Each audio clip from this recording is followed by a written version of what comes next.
playing great football. They don't need him. I don't see they've got a wealth of wide receivers in New York. I think he, and excuse the pun, but really did shoot himself in the leg here as far as the Giants go. Yeah, I kind of agree with it as well. I mean, let's face it. I mean, the Giants are still winning without him. They've won all year without him. They could possibly, should be honestly undefeated without that slip-up against Cleveland Browns earlier this year on Monday night. But I agree as well. I think, it's become too much of a headache with him missing practices, missing meetings, showing up late on team curfews. And I think, there's just this incident, which, like I said, first and foremost, let's get him well and let's, get him better. I mean, because this is kind of a life we're dealing with here regarding anyone that does, get shot, whether it's accidental or not. But I think at the same time, I think it's just more stuff that the Giants don't want to deal with. And Burris is a guy that's already on Tom Coughlin's bad side, if you will. So I think that will just basically seal his deal. But we'll talk more about that story, though, at the top of the hour because there is some latest developments we will get into on that with Plaxico Burris. Lock number 3.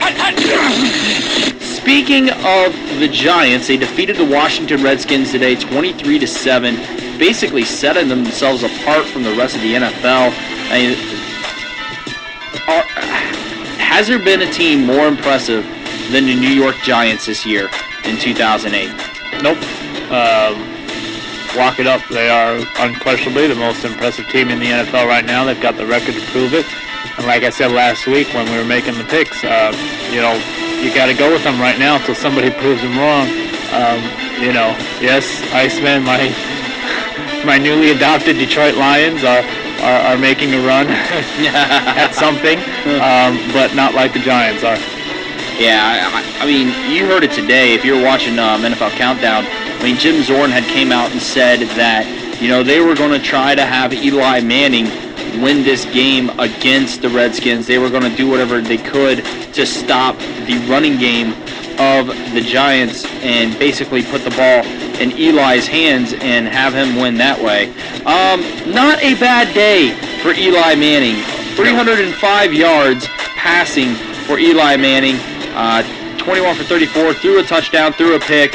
And, I mean, the running backs for the Giants, Brandon Jacobs and Derek Ward, still put up over 100 yards of rushing for the Giants. And that defense, my gosh, I mean, losing O.C. Urmanora, losing Michael Strahan, and they're still able to put the pressure on the way they do. You could tell they frustrated the Redskins, and it wasn't like it wasn't already emotional for the Redskins. It was the day where Sean Taylor was inducted into their Ring of Fame. Clinton Portis running out, with the number 21 flag, kind of honoring Sean Taylor in a sense. That was already emotionally draining, and I mean, let's face it, the Giants didn't look like a team that really didn't care what Plaxico was going through. They just came out and handled business the way they should. Yeah, great focus by the Giants today. Lock number 4. Well, much to Elwood's happiness, the Indianapolis Colts have found a way to win as they've now won yet another, defeating the Cleveland Browns today 10-6. Are the Colts back in this thing? Are they still a team to be reckoned with in the AFC with the wins that they have been able to put up for the past couple weeks? Yeah, I mean, obviously, anytime that Peyton Manning is leading your team out onto the field, you have to be taken seriously. In the AFC, absolutely, they are a contender and they will make some noise. Luckily for them, the Lions are in the NFC, so, but all kidding aside, that the Colts are looking really good. They're still not looking like the Colts of old, whether Elwood likes that or not, but they're looking good right now, and you obviously got to consider them in the mix for what has been an unpredictable AFC this season. Now, they are getting hot at the right time, and any time in the playoffs where you do have an all-pro quarterback like Peyton Manning, you still have to be considered a team to be reckoned with regarding the Colts, which, I mean, let's face it, I thought this was a team where their age was starting to show up. They were injured.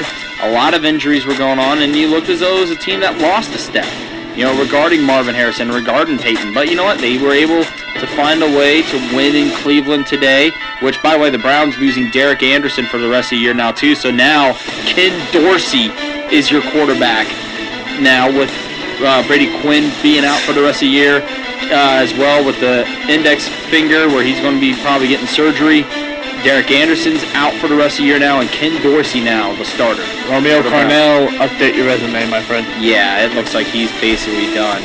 And the final lock of the Sports Buzz NFL locks. And Iceman basically stole it from me. The Dallas Cowboys was able to reel off a couple wins. Tony Romo is back, and he's been playing pretty solid. Had a very good game against Seattle on Thanksgiving Day. Are the Cowboys going to potentially do what the Giants did last year? Get in as a wild card and compete for the Super Bowl? No. Yeah, I agree as well now. Let's not get excited about what they did on Thanksgiving Day. That was a Seattle team that has just fallen on some really hard times. You want to talk about looking older, looking a step slow like the Colts, see Seattle. That's a team that just hasn't had it all season long. Yeah. A lot of it due to injuries.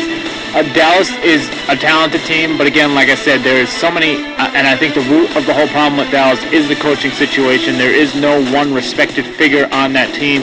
There is no Troy Aikman, Emmitt Smith, Michael Irvin to galvanize and be the leader there. Romo is not ready for that yet. Maybe he will be in a year or two, but he's just not there right now when they need him to be. And I'm talking about as a leader. I'm not talking about, his play on the field. And you got to look at it. You've got a very good Carolina team who's got one of the potential wild card spots right now. And Dallas could lock up another one, but, you've got Chicago and Minnesota fighting it out. So there's a lot of football in these next 3 weeks that's going to decide these wild cards. Cowboys may very well get into the playoffs, but they're not going to do what the Giants did last year. If it was based off sheer talent, I would say that the Cowboys still had a shot to get to the Super Bowl. Because, let's face it, they are one of the most talented teams in the NFL, but I think it was said best here, too many internal problems when it comes to the Dallas Cowboys. Remember, Pac-Man is supposed to be coming back. Of course, that's Adam Jones, in case you don't know who that is. But, he's expected to come back, and, that's going to be interesting to see how that's going to turn out, because he's basically one more strike and he's out regarding Pac-Man Jones, who has not had a good year. He has not done what everyone thought he was going to do in Dallas. Has been average as a corner, but has not done anything as a punt returner or a kick returner. Just hasn't brought that. Off sheer talent, I think Dallas can compete, but if you include, life and reality, when it comes to the Cowboys, I think it'll be another first round out, or a wild card round out, one and done for the Cowboys. I don't see them, amounting to much when it comes to the playoffs. But quick update: Pittsburgh defeating New England still 23-10. Palomalu with a huge turnover to get the ball back to Pittsburgh, and it looks like the Steelers may possibly come out of New England with a win, which that would be huge for the Steelers, especially with Baltimore basically having a bye week and beating Cincinnati the way they did earlier today. That would be a huge statement win for the Pittsburgh Steelers. Pittsburgh's got another big game next week, too. Yeah, they do. Let's go! Coming up on hour number 2 when we get back, we will talk about the Plaxico Burress scenario, some latest developments regarding the wide receiver for New York. Hired an attorney today.